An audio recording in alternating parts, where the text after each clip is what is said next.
better this way. Check it. Okay, much better. Okay, so here we go. Let me continue. So over here, yeah, so it was learning about Japan. And what I did was I didn't go into the sushi making because I don't know how to make sushi. I didn't make a kimono, but what I did was to teach Scott and Samantha about the costume, about a little bit about their culture on their Children's Day, where we make koinobori, which is the koi fish flag that usually the children in Japan will celebrate with. Okay, then we finally, okay, this page here, over here I need to share with you. Oh, hang on, nobody's online.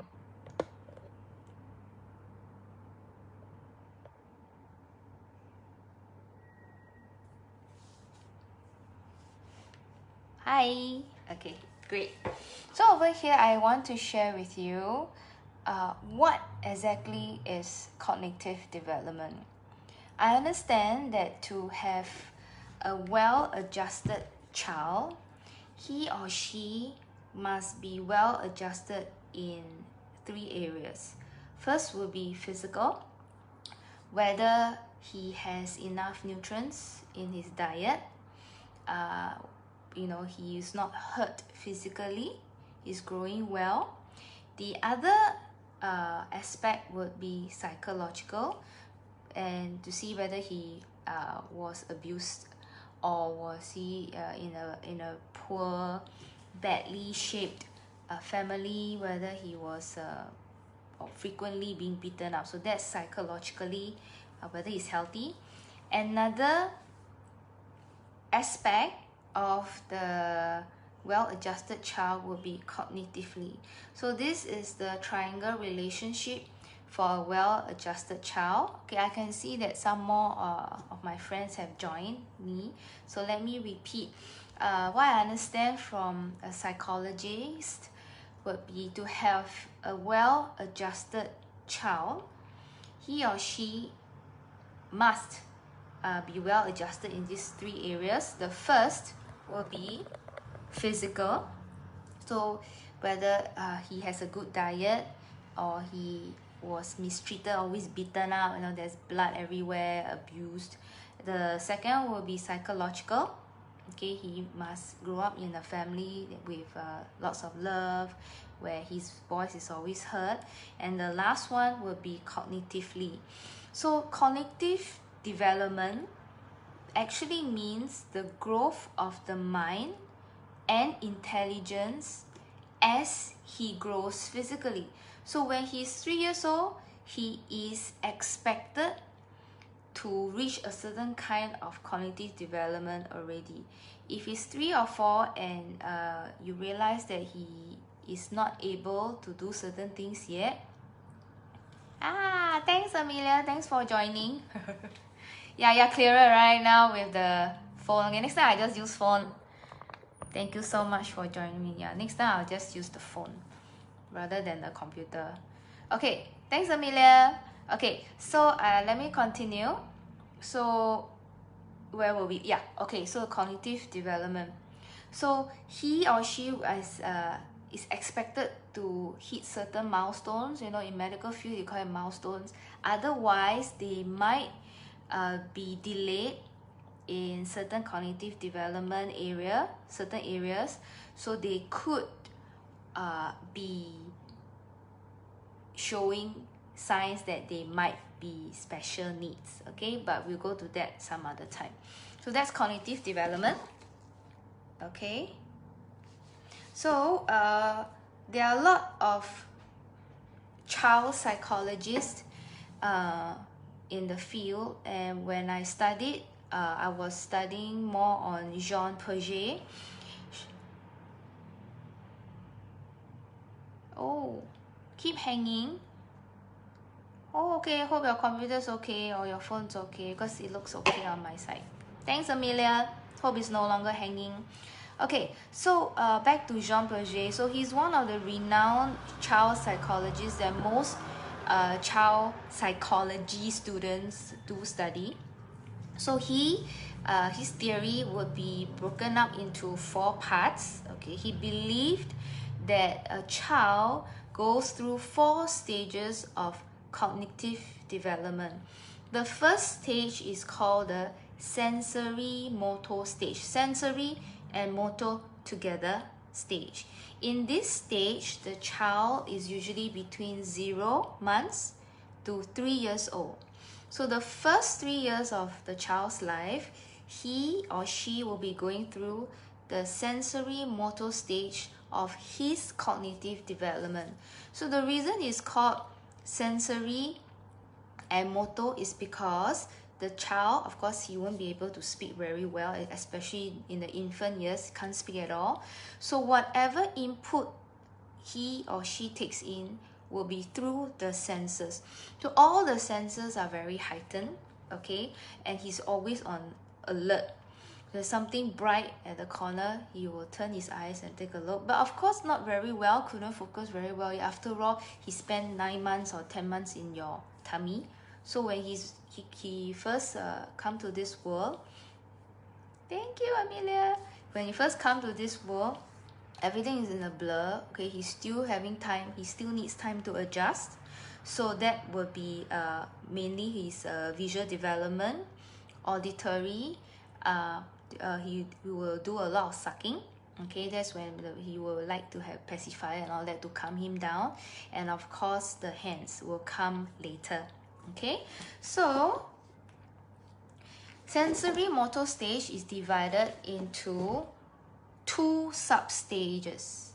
Okay, 0 to 18 months, then 18 months to 3 years. If you put your child in a child care, okay, 0 to 18 months will mean that your child is in infant care, and 18 months onwards to 3, your child will be promoted to the playgroup. So that what the child does between infant care to playgroup will be mostly on activities to ignite his senses. Okay, so that's the cognitive development in the sensory motor stage. So we talk more about the sensory motor stage. Over here you can see Samantha, she's probably about 2 to 3 months old. Okay, after feeding, usually I will put her in the cot and switch on the baby mobile. Okay, she can't see very well yet, but at least she can hear music. So it's good for her to at least hear something soothing besides our voices. Okay, I also take this time to show her picture cards of 3 colors. Usually these can be bought from Shopee, but you might want to also just print online on hard paper, then you can just flash. Usually they come in packs or 15, 10, so just cut it out and just flash and show it at a distance, not too near, of course. So the reason is in black, white and red is because it's very contrasting. So at this moment, at this age, the child would usually dart his eyes around. Okay, they do focus, they do look at you, but of course they can't see very well. But at this time, at this moment, where you flash the card at the baby, you can see that the baby is focusing on the card already. So that is also to train the eye muscles, brain coordination. Okay, that she's taking in information visually, and she start to react. Sometimes she just stays still and she just look at the card because she's taking in input. Okay, but gradually as you do this and she enjoys the activity, she start kicking around. So that's why it's sensory motor stage. She take in senses and she reflects through her motor movements. Okay, I also learned to show her the mirror. This is also at a distance. Okay, again, she can't see very well, but because it's a sensory motor stage, she's taking in senses visually. Okay, and she's looking at herself in the mirror. She wouldn't know it's her, but when she move her eyes, she blinks, she move her mouth, and she can see that this image in front of her is doing this when I do this. So that is her reflexes also. Okay, and as she grows older, I began to read more to her. Please, when you want to read to your child at this age, try to keep between 1 to 2 books at the specific time. Usually before bed, I will read to her, and once in the afternoon before her nap. And I will usually shuttle between or change between 2 books. Over here, this is one of her favorite book. It's the animal book that I got. It's a board book. So when I read, some experts might say when you read, don't point at the picture. But I think that it's helpful if you point. So for example, when you say this is a panda, then you point panda. So in future, when she sees a similar picture, she'll say panda, then she can make the connection herself. Okay. And at this age, when she's starting to sit up by herself, I have also made this Milo tin. Andy made this, so we cover it up with colorful paper, okay, and emptied it. So we gave her balls that are just nice palm size for her to dump it in. So like again, I said it's a sensory motor stage. She is now beginning to pick things up. Because her fingers are not strong yet, okay, she will tend to keep dropping them. So it's good to help her to control her hand muscles, her fine motor skills, and drop it directly into the tin. Okay, so that she's controlling, she doesn't drop it anywhere else, but into the tin. So when she drops it into the tin, there is the pong sound. Then, because it creates an effect, then she'll be, when you let your child do this, you'll be amazed that she is amazed also at this movement, and she just keep doing it over and again repeatedly, because this is how her senses tell her to do it. Sometimes when you see your child, or you put your child in a high chair, in the baby chair, and you see your child dropping the spoon, so you gotta pick it up and put the spoon on the high chair, and she just keeps dropping and dropping. And some parents will say, hey, why you so naughty? I pick up the spoon and you just keep dropping it. But that's not because she's naughty. It's because when she lifts it up and she drops it, okay, she releases her hand muscles, and there's a sound created from the spoon that dropped, bang, and she realizes, hey, when I do this, this happens. So that creates the link between her and the world around her, and that is how she comes to know that, oh, when I do this, there's a sound. Okay, so that is one good aspect also for her later to know what is cause and effect, which I will come to it later. Okay, so this is one good activity for you to try with her. This is one of home learning activity. Another one would be this sensory board. I copied this from Pinterest, and I also noticed that some mothers did it also. I didn't try this with Scott because at that time he was very sensitive to touch, so he doesn't want to touch anything that feels uncomfortable, that he feels it's uncomfortable. But Samantha is more willing to try. So if you can see from here, okay, I bought a tray. You can buy it from any HDB convenience store, and some of the sensory input I stuck it with glue would be a sponge, feathers, the bubble wrap, cloth, and some other textured things. I also stuck a comb there because it will feel rough, and some bottle caps also. So stuck it with powerful glue, okay, and then you can just let your child touch it and feel it with the senses. So this is also a sensory input for your child, okay. Then as she grows older, okay, what Jean Piaget noticed about children of the sensory motor stage would be the object permanence, the knowledge of object permanence. Hey, I see Teacher Cat here. Hello, Teacher Cat. So Teacher Cat is also childcare teacher, so she taught me a lot also when we were working together. Hi, Kev. Okay, so the object permanence, according to Jean Piaget, would be the how your child, oh, it's gone. How your child perceive an object when it disappears.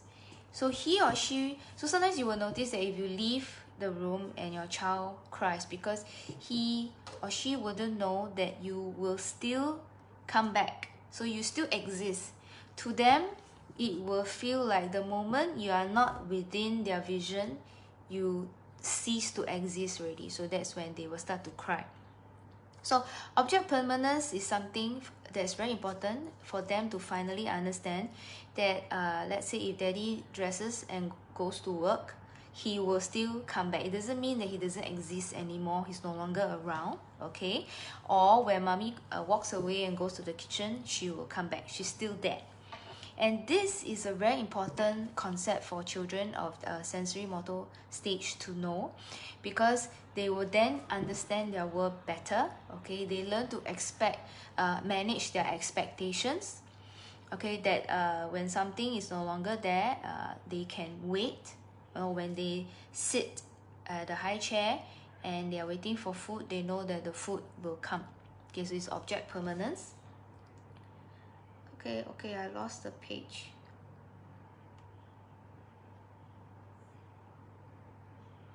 Okay, so here are some of the object permanence things that you can do with your child.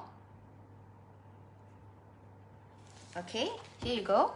So over here, Sam has advanced to putting the ball into the same tin, but this time Andy cut a hole that's just big enough for the ball to fit. It cannot be too big, okay? Of course, it can't be too small, otherwise the ball can't fit in. Just nice into the cap, and you put the cap on the tin, and Samantha is supposed to aim the ball carefully at the hole and drop it.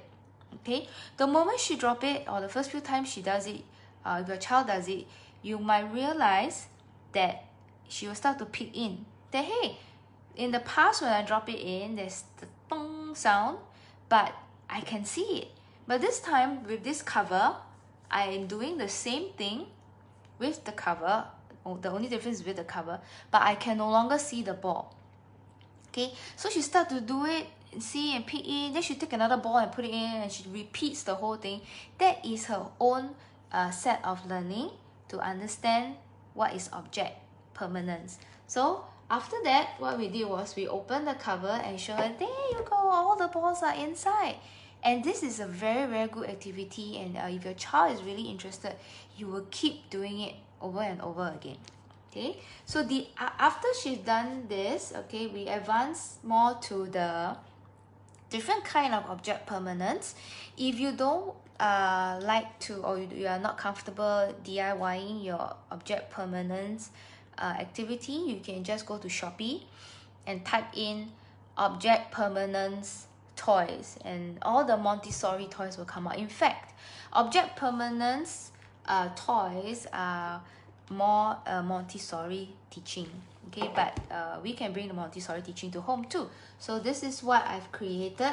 Okay, this is the shoe box cover, and this is a sweet box with 2 holes, one at the top, one at the bottom. So I elevated the shoebox cover by putting the Pocky Stick biscuit box below, okay, to paste it, so it acts as a ramp. Okay, so this is Samantha's first time doing this. She puts the ball in. I told her just try to put the ball into the hole.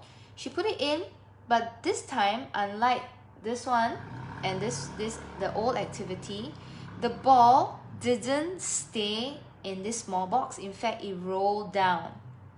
So you can see here, she's peeking into the box, and she realized that, hey, the ball is no longer in the box. So once I put something in, it might not be there, but it still exists. It's now here. So this is a very good activity also to teach your child about cause and effect. Okay. So the next thing I like to cover is cause and effect. Okay, this activity you might find it very familiar. Some mummies will do it at home actually. Okay, it's a cardboard here. Okay, we have a lot of cardboards at home because Andy orders the diapers in cartons. So when NTUC delivers, it's in cartons. So we cut it out and kept the box. Okay, so what we did was over here better. What we did was we cut out one cardboard, and these 6 covers that you see are actually wet tissue covers. And what I did was to paste 2 blue, 2 red, and 2 green. I couldn't get yellow at the time, so it was green. Also for Samantha to do matching, but primarily for cause and effect activity. This is a cause and effect activity, that when everything is covered, she opens it and she can see a color behind. But when she opens the another different one, it shows blue, a different color altogether, and so on and so forth. So this is also a good activity for cause and effect. And one more would be this one. Like I mentioned, we have lots of cardboard. So over here we did a cause and effect activity for Scott. These rams or slides are actually kitchen rolls. So we cut it into half and make it into a slide that goes diagonally down. And what Scott did was to put the ball at the top ram, and it would just go down, slide down, tuck, tuck, tuck, tuck. And from here he will it's amusing to him, but here he will understand that when I put the ball on top, it doesn't stay there. Okay, it will, because of this, the slant and all that, the ball actually goes down. It's a very good toy for him to explore also. Okay, so when I talk more about cause and effect, you might like to, at this stage, explore or show your child more Lift the Flap books. Okay, this is one of Samantha's favorite book. It's the Dear Zoo. Okay, so she wrote to the zoo. Okay, how it goes was, I wrote to the zoo to send me a pet, and the zoo sent different animals, and she enjoys flipping the flap on this book to see the animal there. She knows it's a camel. She just likes to flip and know what the animal is behind. So she likes the expectation, and she enjoys the same surprise that he gives all the time. Okay. Another cause and effect activity is very low prep. What I did was to buy them chunky crayons for them to scribble on paper. So the cause and effect created is, once I take this crayon. Okay, I took her hand, I guided her, and we just scribble on the paper. Then she realized that, hey, if I take an orange crayon and I just rub it on the paper, the color comes out orange. If I want blue, let's try the green one. I take the green and I try, green comes out. And if I want a blue color to come out, I'll definitely take the blue one. So this is cause and effect. Now, cause and effect is very, very important to teach your child, because it is a life skill that we need to know all the way to when we are adult. For example, as they grow older, they will know that if I do something that is not correct, I'll get scolded by daddy and mommy. When I go to school and I don't do my homework, of course it's not the right thing to do, and what happens is, okay, I'll probably get detention or something. Okay, and as you become an adult, you know that you cannot commit a crime, otherwise you go to jail. So everything in life is cause and effect. Okay, so it's good to teach your child the cause and effect now. Okay, then we go more deeper into cause and effect with a Montessori presentation of all the different boxes. what I have here, okay, I did it in a Montessori way, presentation way, where I just present to her. I don't tell her what is expected of her, just for her to explore. After all, what the hands do, the mind remembers. So it's very important for the child to do everything on their own. So here I have a Tupperware box, a push-up box like a matchbox. This is a bottle, a vitamin bottle. This is a box that is a name card box. Whereas this one, it's a box that lifts up, okay, but the cover remains at the edge there. So this is a different kind of opening skill. And lastly, this is a gift box. So it's a different kind of skill to lift it up. Okay, as you can see, they all require different skills to open. So this helps in fine motor skills as well. For the Tupperware, you're supposed to peel it up. The matchbox over here is actually the stapler's box for the stapler. Okay, she's supposed to push it out with her thumb or her finger. The bottle, okay, she will have to screw the cap. The gift box and the name card box, she's supposed to lift up. Okay, sometimes when you lift up, because of the trap air, it doesn't really come out also. Okay, and last one will be this jewelry box that opens this way. Okay, so as you can see, she is extremely, okay, over here, intrigued with the bottle and the bottle cap. Okay, over here. So she usually keeps doing it, taking the same thing over again. But this is good to present to your child daily, for maybe or every alternate days for her or him to do his fine motor skills and learn what is cause and effect. Okay. Another skill that I like to stress here is matching. Now, matching is the easiest way for the child to understand the world or more academic things around her that you will want her to know. Okay, at this age, okay, in the infant, she's in the infant care, your teacher will already start to teach her simple things or introduce simple things like colors, shapes and sizes to the child. So what better way to teach than matching?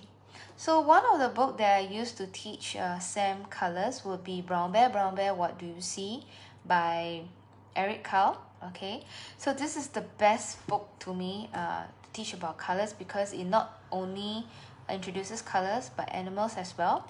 So every time we flip to a page that shows the animal and the specific color, Sam will take the color block and match it to the book. So blue horse, she matches it with a blue block. Okay, over here she does the Montessori color tablet, which I didn't buy. I DIY with cardboard and colored paper. To make it more durable, I scotch tape it around. Okay, it doesn't have that weighted effect because in Montessori, for Montessori, colored tablets is made of wood, but this one is cardboard, so it's lighter. Okay, for start, please choose the primary colors first: blue, red, yellow. Make a pair so your child can take the same color and just match. Okay, so when you say where is blue, she will know to pick up the blue one and match. Otherwise, you can just give her the blue, one of the blue tablet, and tell her to match to the blue one. So until today, Sam is 3 years old. She still have the matching habit, which is good. It's also essential for her because next time when she grows older and she needs to do mathematics, matching is also a skill that she needs to know first. Okay, so after colors, you might want to go into shapes. This is a shape sorter. You can find this toy anywhere. Okay, at the beginning, of course, the child won't be able to slot it in properly, but as long as she matches the shape correctly, you might want to guide her to twist and turn her wrist a little bit so that the shape drops into the ball, okay, into the hole correctly. Over here, this is one of our favorite thing to buy on Shopee, puzzles. These puzzles for matching have knobs on it. You can see the knobs here. Okay, they are perfect for pinching. Okay, so over here Samantha is using the forefinger and the thumb to strengthen the muscles to pinch and to pick up the piece that way and to match. She might be doing color matching instead of shape matching. So as long as the color matching is correct, okay, but the shape doesn't fit the hole, you might want to guide by twisting her hand a little bit, and the moment the shape fits the hole, pop, you can see that, oh, so I'm supposed to do this next time, so that it can go in entirely. So from there she'll know what shape it is. Okay, next thing to guide her or to introduce to her will of course be to learn about sizes. This is the Montessori knob cylinders. They come in different sizes and different heights. So because of the different different size, the child is supposed to focus and aim correctly at the hole so that it fits correctly. Okay, again the same with this color matching, also shape matching, also size matching. Okay, from there you might want to go further into more specific holes or different shapes of holes to enable your child to focus more. Here we have mahjong chips for her to drop into the piggy bank. So the specific rectangular size to fit the coin is something that she need to focus. Okay, so it helps also. She need to match the coin to the hole and drop it. Helps to promote in fine motor skills as well. Over here, okay, we give her a Milo bottle, okay, and she needs to put in the stick, the ice cream stick into it.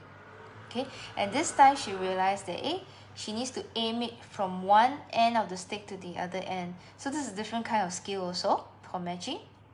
Okay, then after that I introduced her to matching with more things that she can see around her. This will be the cutleries and utensils. You can see here she's doing the pouty look, okay, because she thought that the ladle is a spoon. She tried to scoop something, imaginary soup, and here she is trying to feed me with it.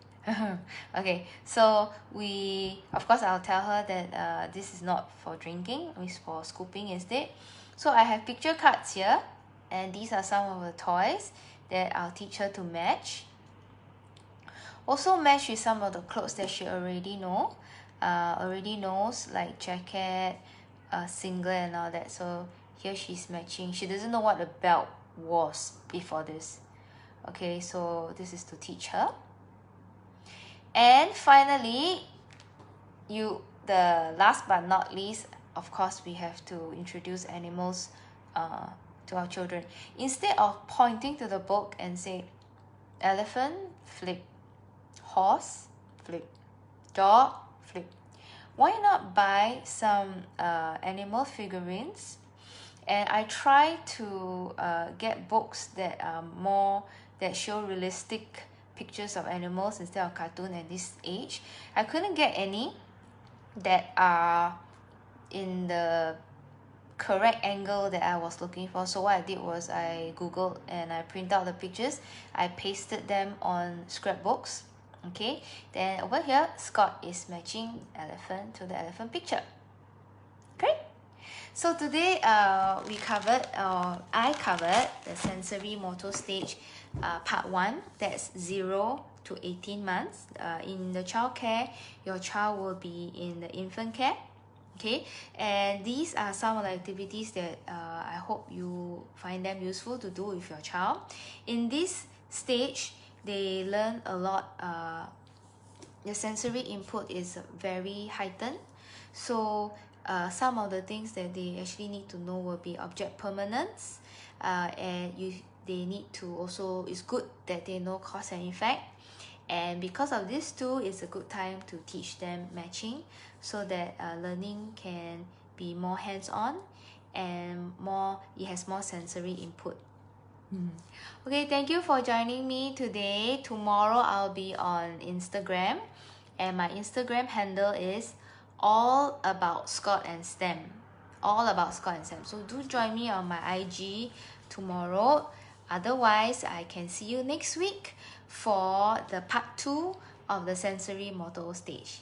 Thank you. Bye bye.